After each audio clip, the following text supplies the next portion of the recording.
The courtroom in Savannah, Georgia, was a crucible of hushed gasps and electric silence, the air thick with the scent of polished wood and taut anticipation as Amara Davis, an 18-year-old black girl in a faded purple blouse, stood at the defendant's table.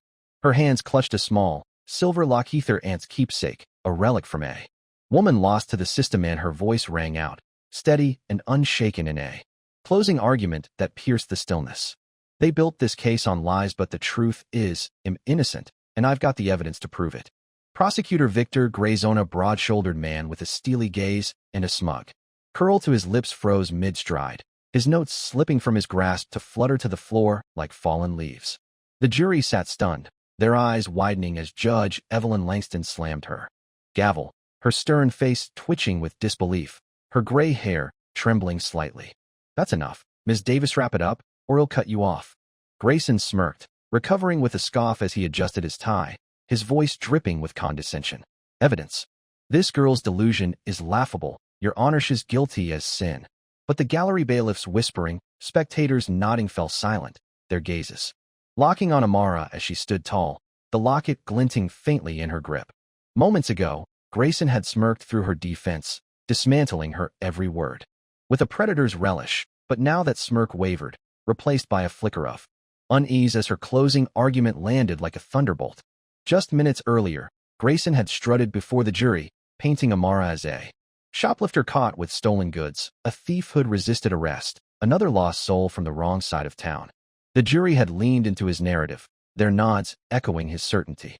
But now they stared, doubt creeping into their faces as Amara's words hung heavy, her voice carrying a power that silenced the room.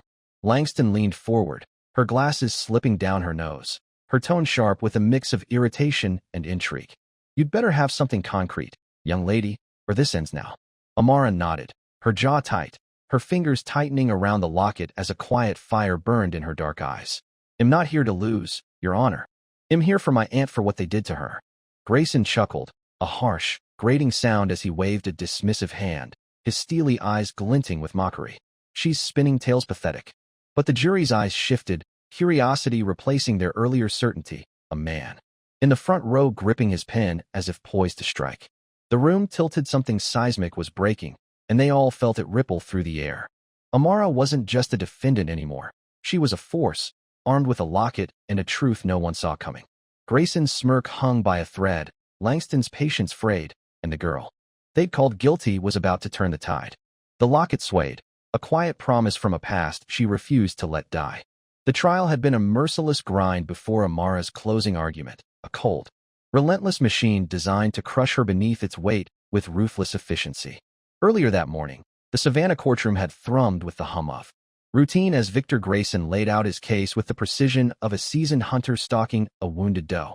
On October 15th, police responded to a theft at a downtown boutique jewelry and cash swiped from a locked display, a crime pinned on Amara after she was nabbed. Nearby, allegedly clutching a stolen necklace and fighting off the officers who cornered her. "She's a thief," Grayson had declared, pacing before the jury with a broad-shouldered swagger, his steely gaze glinting as he flashed photos of the pilfered goods and a blurry figure in a purple blouse. Caught in the act, resisting arrest, a clear menace to this city's honest merchants. Amara sat through the barrage, her public defender, Sarah Monroe, scribbling notes beside her, her presence a formality Shed barely tolerated. Sarah was young, her gray suit ill-fitting, her voice faltering as she tried to muster a defense, her hands trembling slightly under the weight of the case. "The evidence is shaky," Shed muttered, her words barely audible over Grayson's onslaught. But the prosecutor pounced like a lion on a lame gazelle. "Shaky? We've got the necklace in her bag, 2 witnesses placing her at the scene, and a girl who fought cops like a cornered animal."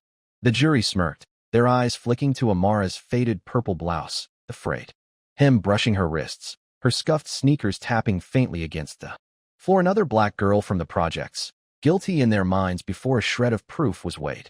Judge Evelyn Langston tapped her pen against the bench, her stern face etched with impatience as she cut Sarah off mid-sentence with a sharp glare.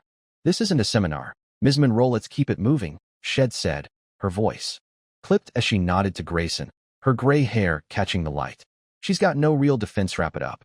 But there were cracks, sharp, jagged fissures slicing through the prosecution's case, if anyone cared to look closely enough. The witnesses were inconsistent, one a flustered clerk who had barely seen the thief, the other a passerby had pointed at Amara from across the street in dim light. The necklace's chain of custody was murky, handled by multiple officers before booking. The resistance was Amara pulling away when an officer grabbed her without explanation, her voice hoarse as she demanded, "What's this for?" Sarah had tried to highlight these holes. "There's no clear timeline, no video," but Grayson drowned her out with a theatrical scoff, his smirk widening as he turned to the jury with a flourish. "No video? She's a flight risk. Look at her." Head sneered, gesturing at Amara like she was trash sullying the room. "Does this girl scream innocent to you?" The gallery chuckled, a low ripple of amusement bouncing off the walls. Langston, nodding in agreement as her pen tapped faster, her patience visibly thinning. "Enough stalling, counselor," Shed growled, dismissing Sarah's efforts with a flick of her wrist that carried the weight of finality. Amara's hands stayed folded, the locket Aunt Lena's silver keepsake resting in her lap like a quiet anchor, its faint gleam a lifeline through the storm. She wasn't just fighting for herself, she was fighting for Lena, locked up years ago on a false theft charge, dead in prison from untreated illness, abandoned by a system that never cared. "Not me too," Amara vowed silently, her grip tightening on the locket. "It's cool." Metal a whisper of defiance against the tide. The defense's turn came as the afternoon sun filtered through the courtroom's dusty windows, casting long, mottled shadows across the worn wooden floor, the air growing heavy with the threat of an approaching storm. Sarah Monroe stood, her voice unsteady as she adjusted her notes with fumbling hands, the weight of the case pressing down on her slight frame like a physical burden she could barely bear. "The defense calls Amara Davis," her words faltered as Amara rose, her sneakers scuffing against the floor with a soft, deliberate squeak that silenced the room, her faded purple blouse swaying slightly as she stepped forward with a quiet resolve. "He'll handle it," she said, her tone calm but unyielding, carrying a strength that rippled through the stale air like a shockwave, her dark eyes flashing with a fire that made Sarah pause. The gallery buzzed with a sudden jolt. Going it alone was bold, a move that sparked a ripple of snickers and murmurs from the spectators packed into the benches like sardines. Sarah blinked, her eyes wide with a mix of shock and panic as she leaned close, her voice a desperate whisper that barely reached Amara's ears over the hum of the room, her hands clutching her notes like a lifeline. "Amara, you can't, this is madness." But Amara shook her head, her gaze steady, her jaw set with a resolve that made Sarah falter, her hands dropping to her sides in defeat. "I've seen what lawyers dolos my aunt caused. They didn't fight hard enough. I'm all I've got left." Judge Langston's frown deepened, her gavel hovering like a threat as she peered down from her bench, her stern features hardening with skepticism, a faint trace of amusement tugging at the corners of her mouth, like she was watching a child play at grown-up games. "You're representing yourself, Miss Davis?" she asked, her voice sharp with incredulity, her gray hair catching the dim light as she tilted her head slightly. Amara nodded, stepping to the witness box with a calm that unnerved the room. The locket clutched tightly in her right hand, its silver surface glinting faintly as a quiet testament to her aunt's memory. Langston started sharp, her tone slicing through the tension like a whip crack, her patience already fraying at the edges. "Where were you on October 15th, Miss Davis?" Amara leaned into the microphone, her voice clear and resonant, filling the space with an authority that belied her years, her words carrying a weight that seemed to settle into the bones of the room. "At home, sewing patches for my cousins till I went to the corner store for thread." Grayson jumped in, cutting off Langston's next question with a venomous edge, his smirk widening as he leaned forward, his steely gaze glinting with mockery. "Sewing? Sweet little tale, girl. WHYD, they find a necklace, then?" Amara's eyes narrowed, a flicker of fire sparking behind her steady facade as she met the prosecutor's taunt head-on, her voice steady but edged with defiance. "I don't know, maybe because they planted it. Wouldn't be the first time they've done it around here." Grayson laughed, a harsh, grating sound that echoed off the walls like a hyena's cackle as he turned to the jury with a theatrical flourish, his broad shoulders squared with confidence. "She's got an excuse for everything, doesn't she? A regular seamstress caught stealing." The gallery snickered, a juror in the back smirked faintly, but Amara's face remained an unyielding mask of determination, her fingers tightening around the locket as if drawing strength from its cool, silver surface. Lena's voice whispering in her mind, "Stay strong, baby girl." Langston tried again, her patience visibly thinning as she adjusted her glasses. With a sharp flick, her stern voice cutting through the murmurs like a blade. "Explain the arrest, then quickly, or we're done." Amara nodded, her voice steady as she recounted the night, each word laced with a quiet fury that simmered beneath her calm exterior, her grip on the locket tightening as she spoke.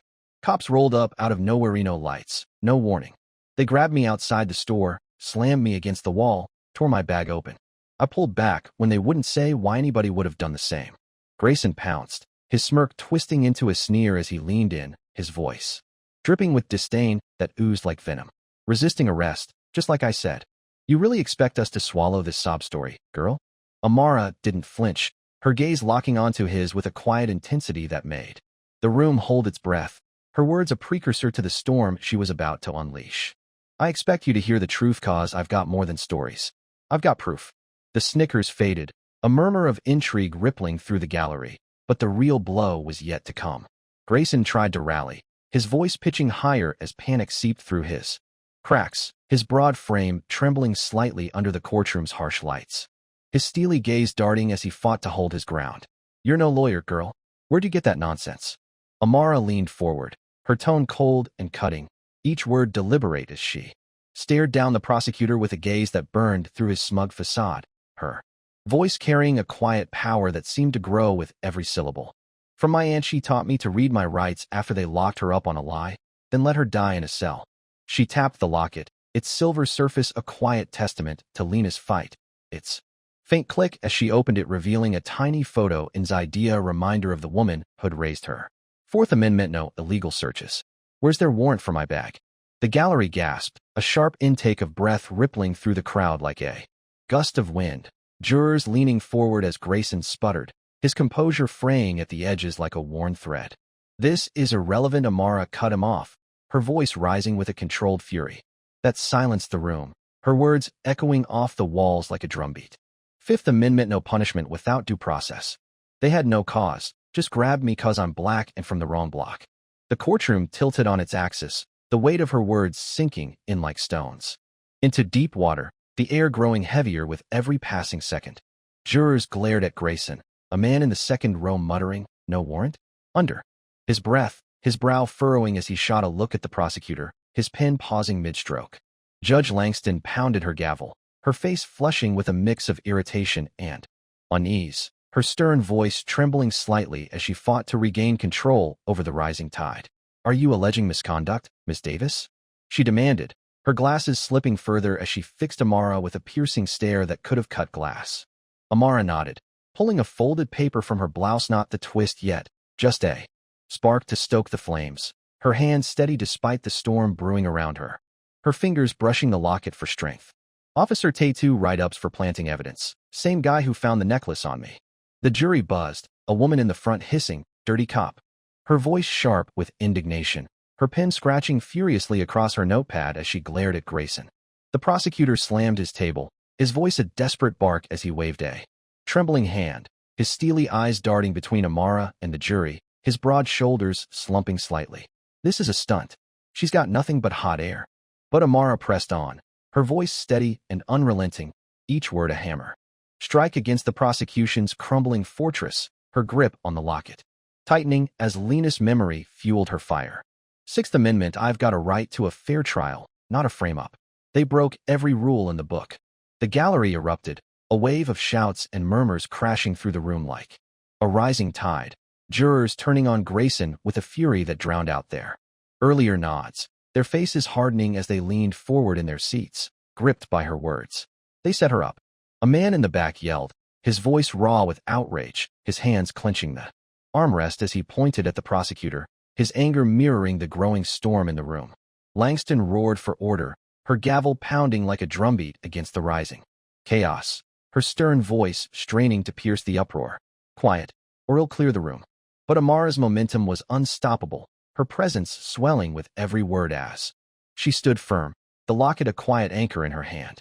"I learned this for Lena after they killed her with lies just like yours," she said, her voice dropping to a low, piercing growl that cut through the noise like a blade through flesh, her dark eyes locking onto Grayson's with an intensity that made him flinch. Grayson's face twisted in panic, his hands fumbling as he shouted, "She's making this up your fiction." His voice cracking with desperation, his steely gaze faltering under her unflinching stare.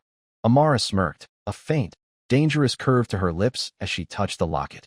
Again, feeling Lena's strength surge through her like a current, her words a prelude to the final blow. "Check the law, Mr. Grayson. I've had years to study since they took her from me and left me with this."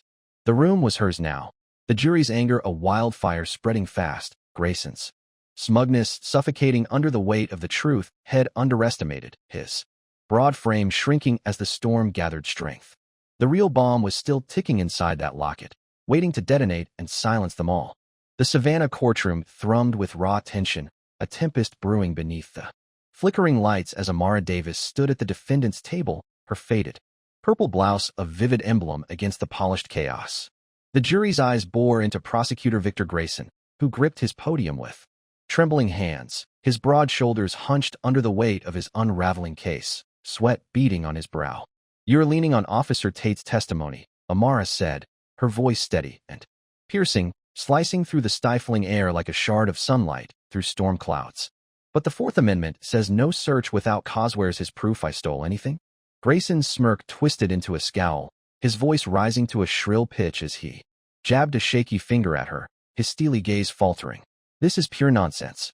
She's got no evidence, just a girl's wild fantasies." But Amara held up the locket, Lena's silver keepsake, its surface worn from years of love, and turned to the jury with a calm that masked the fire raging in her dark eyes. "Tate's got 2 citations for planting evidence, same guy who found the necklace." The gallery hummed with disbelief, a juror in the front row leaning forward, her lips parting in a silent gasp as she whispered to the woman beside her, her pen pausing mid-stroke. Judge Evelyn Langston slammed her gavel, the sharp crack echoing off the wood-paneled walls like a gunshot, her stern face flushed with irritation and a flicker of unease. "Back that up, Ms. Davis, or I'll end this now." Amara nodded, her fingers brushing the locket, its faint click as she opened it, revealing Lena's tiny photo, a quiet reminder of the aunt Hood raised her through hell. "Check the arrest log," she said, her tone unwavering as she locked eyes with the judge, her voice carrying a weight that silenced the room's murmurs. "Tate says he caught me at 6:45 p.m. with the necklace. But the boutique's alarm tripped at 6:34 blocks away. No car, no run. How'd I get there so fast?" Grayson sputtered, his words tripping over themselves in a frantic rush, his broad frame shrinking as he flailed. She could have. Amara cut him off, her voice rising just enough to drown his faltering defense, her words sharp as a blade. "No way." Tate lied clear as day. Jurors exchanged glances, a man in the second row scribbling furiously, his pen scratching audibly in the tense hush, while a woman's jaw tightened, her eyes narrowing at Grayson with a spark of doubt that flickered into suspicion. Grayson lunged forward, his voice a desperate bark as he waved his notes like a tattered shield, his steely gaze darting wildly. "The necklace ties her to the crime, end of story." Amara didn't flinch, her posture steady as she countered, her words measured but lethal, her grip on the locket firm. "I walk that street every day. Me prints could be on anything. Fifth Amendment says you can't twist that into guilt without due process. Where's your chain of custody?" The room reeled, Grayson's notes slipping from his grasp to scatter across the floor, his broad frame trembling as he scrambled to regain control, his voice a hollow echo. "This is absurd," he shouted, but the jury wasn't nodding anymore. They glared, their earlier certainty fracturing like glass under a hammer's blow. Amara stood taller, the locket a silent vow in her hand. "They won't break me, Lena." The evidence was splintering, cracking under her relentless truth, and Grayson's grip was slipping like sand through his shaking fingers. Grayson's voice pitched higher, a frantic edge clawing through his crumbling defenses as he pounded his podium, his steely eyes wild under the courtroom's unforgiving lights, his broad shoulders slumping as panic took hold. "She's a thief necklace. Witnesses, it's ironclad." Amara stepped forward, her sneakers thudding softly against the worn floor, and reached into her blouse pocket with deliberate calm, pulling out a crumpled store receipt. "Hey, race what you didn't see coming," she said, her voice low but razor-sharp, cutting through the prosecutor's bluster like a knife through fog. "On October 15th, I was at Miller's fabric buying thread for my cousin's clothes. This proves it." She handed it to the bailiff, a faded receipt, time-stamped 6:35 p.m., signed by the cashier, showing she'd been blocks from the boutique. The courtroom erupted, a thunderous wave of gasps and shouts crashing through the space like a breaking tide. Jurors jolted upright. Grayson's face drained to a ghostly pallor, his broad frame swaying as Judge Langston snatched the receipt, her stern eyes scanning it. With a deepening scowl, her gray hair trembling with the force of her grip. Why wasn't this submitted earlier?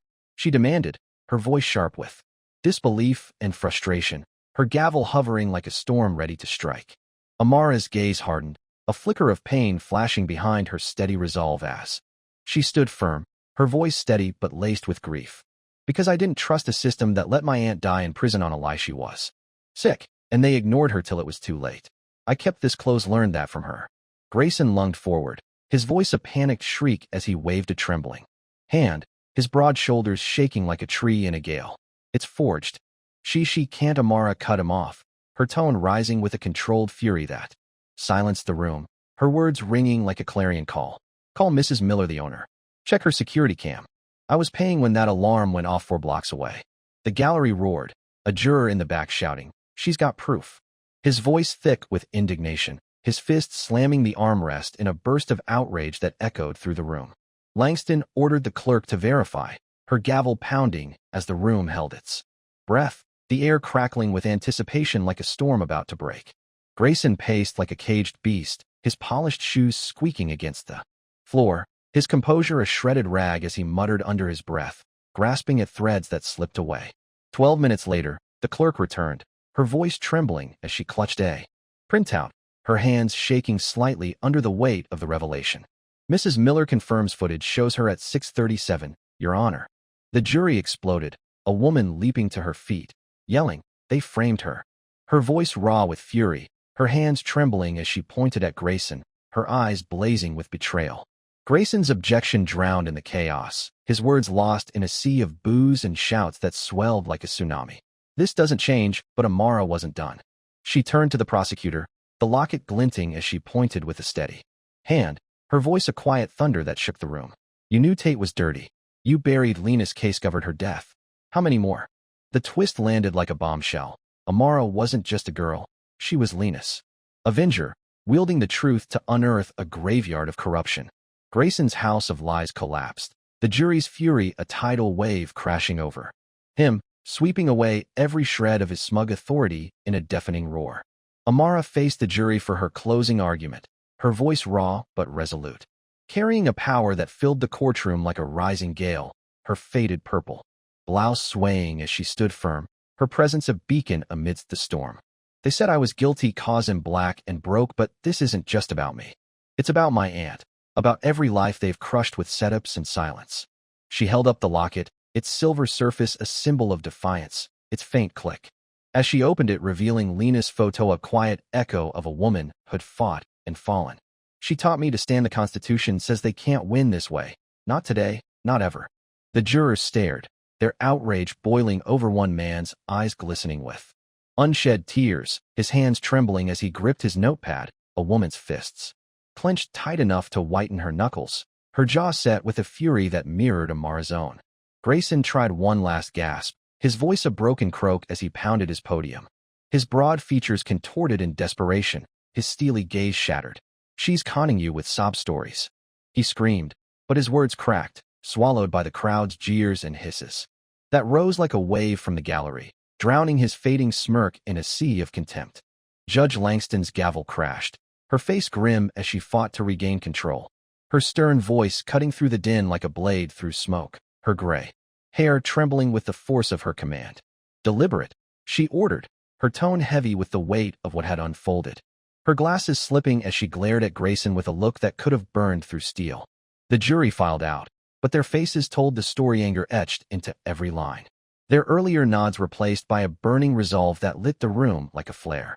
10 minutes later, they returned, the foreperson standing tall, her voice ringing like a bell through the hushed space, clear and unyielding.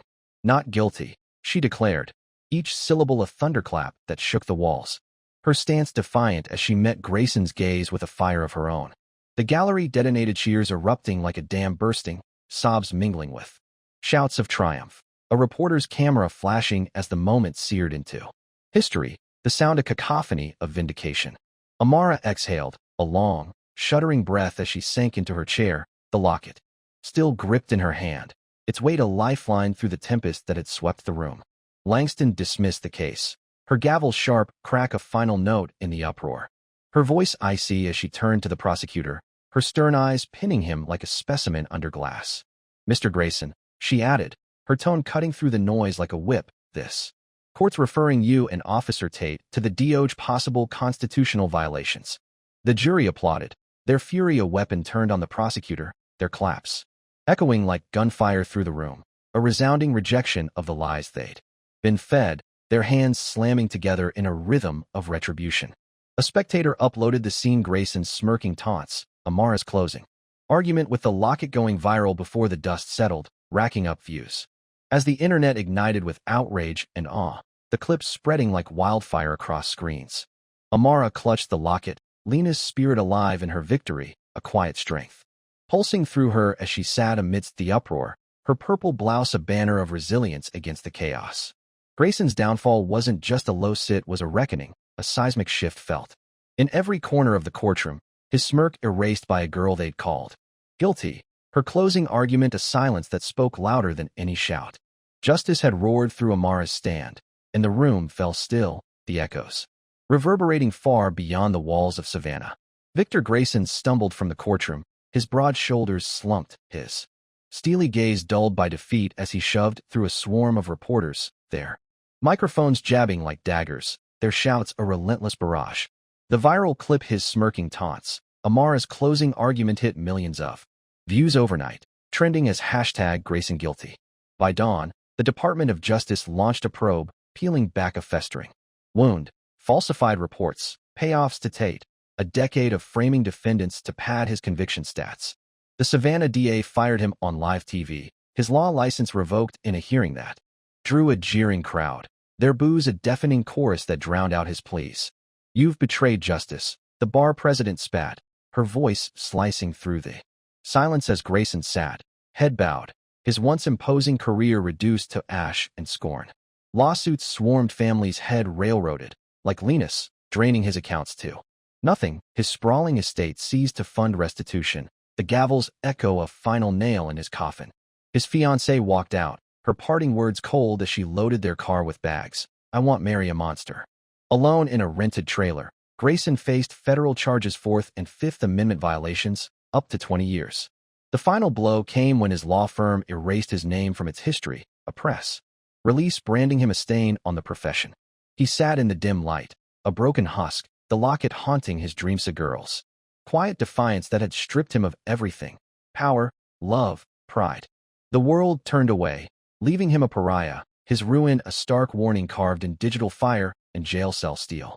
Amara Davis stepped out into Savannah's humid dusk, the locket cool against her palm, reporters swarming but held back by her mom, Ruby, her weathered hands pushing through the crowd with fierce pride, her eyes glistening with tears.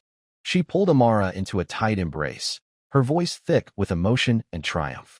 Lena's smiling down, "Baby, you did her proud." Amara nodded, her throat tight as she fought back the sting in her eyes, the weight of her aunt's loss mingling with the victory, her purple blouse damp with the day's sweat. "I kept my promise, ma, for us." Offers flooded, and overnight Emory Law sent a full scholarship. Local activists begged her to lead youth rallies. She chose law school, vowing to fight for aunts like Lena, lost to a system's neglect. "No more graves like hers," she told Ruby, clutching the locket as they sat on their creaking porch, the night air heavy with the scent of jasmine and rain-soaked earth. The neighborhood erupted in celebration, cookouts spilled into the streets. A mural of Amara with the locket rose on a brick wall near the projects, kids chanting "Locket Girl" as they raced past, their laughter a melody of hope. She spoke at a community vigil, her voice steady and resonant, carrying the weight of Lena's legacy like a torch through the darkness. "This isn't just my win, it's ours. Lena's locket says we don't break, we rise." The crowd roared, their cheers shaking the trees, but Amara stayed grounded, the pain of losing her aunt tempering the triumph, keeping her feet planted firm on the cracked pavement. She wasn't a hero yet, just a girl who'd turned grief into grit, the locket a symbol now etched into Savannah's asphalt and hearts. It wasn't about glory, it was about the vow shed kept under that courtroom's unforgiving glare, and the battles shed yet to wage with the law as her weapon, her resolve a quiet fire burning bright. Amara's victory sparked a wildfire. TV panels dissected Grayson's corruption. Protests swelled outside the courthouse demanding Tate's badge, their voices a thunderous chorus of change. The locket became a rallying cry, activists wearing replicas, chanting, "Truth don't bow." The DOJ reopened Lena's case, exposing a web of prison neglect. Dozens of convictions overturned, families reunited with tears and clenched fists. Amara met with freed women, sharing Lena's story, her quiet strength igniting hope and resolve. "Keep pushing," she said, the locket glinting. "Justice fights back." Online, the story exploded. #Amara Locket trending, comments flooding in. "She's a legend. Systems gotta burn." She shunned fame but spoke once more. At a rally, "They said I was guilty till I made him here. We all can." Her words lingered, a challenge to a world stirring awake. Grayson's fall cracked the foundation, but the fight stretched on, just beginning. Amara Davis stood by Lena's old sewing table, the locket in hand, Savannah's. Twilight draping the cramped room in a soft, amber glow that softened the edges of the worn furniture. She traced its silver curve, whispering, "We fought back, Annie." The city hummed beyond, protests fading, a mural of her with the locket glowing under streetlights. But here, it was just her and Lena's memory, the promise kept. A quiet flame in her chest that flickered with pride and sorrow. The locket wasn't just metal, it was Lena's love, Amara's shield, a symbol now. Bigger than one trial, its faint click a call echoing through the years of loss and resilience. Across town, Victor Grayson sat in a cell, his broad frame shrunken, his life stripped to concrete and iron, the steely gaze that once pierced now dulled by defeat. A radio crackled with Amara's rally speech, her calm defiance a specter he couldn't banish, her voice a haunting echo through the bars. Grayson's hands trembled, had lost everything. Career, love, freedom. To a girl they'd called guilty, armed with nothing but a locket and a will of steel. The world had turned, leaving him a relic of a system exposed, his ruin a lesson. Carved in viral bites and prison walls, a shadow fading into oblivion. But Amara's story didn't tie up neat. The sewing table stood dusty, Emory law loomed ahead, yet the system towered cracked but defiant, a beast still snarling. She had won a piece of justice, not the whole war. As she stepped away, the locket in her pocket, questions gnawed like thorns. How many Lenas still suffered, silenced by neglectful hands? How many girls faced courts that judged before they spoke? The mural shone Amara, unbowed, a beacon, but it wasn't enough. Not yet. She paused, gazing at the skyline through the cracked window, the weight of her aunt's loss pressing down like a stone, a fire smoldering in her veins that refused to die. The city pulsed, headlines shifting, voices softening, but the locket's call lingered, urgent and unanswered, a quiet hum beneath the noise. If this hit you, the narrator would cut in, raw and insistent. Don't let it fade. Share it. Speak it. Fight it. Amara silenced a room. With truth, what can you silence with yours? Justice isn't served, it's seized, day by damn day, and it starts with us. The screen would fade, Amara's silhouette stark against the horizon. The locket's glint a spark in the dark, a promise unbroken. She walked on, steps firm, purpose raw, the next fight brewing in her bones like a storm on the horizon. Grayson rotted, a shadow of a system cracked open, his legacy dust. Amara carried Lena's spirit, a light for a world half awake, her quiet strength a call to rise. The story ended, open, hope flickering, shadows looming, leaving one truth hanging. The fight wasn't over, and the locket whispered it had more battles to wage.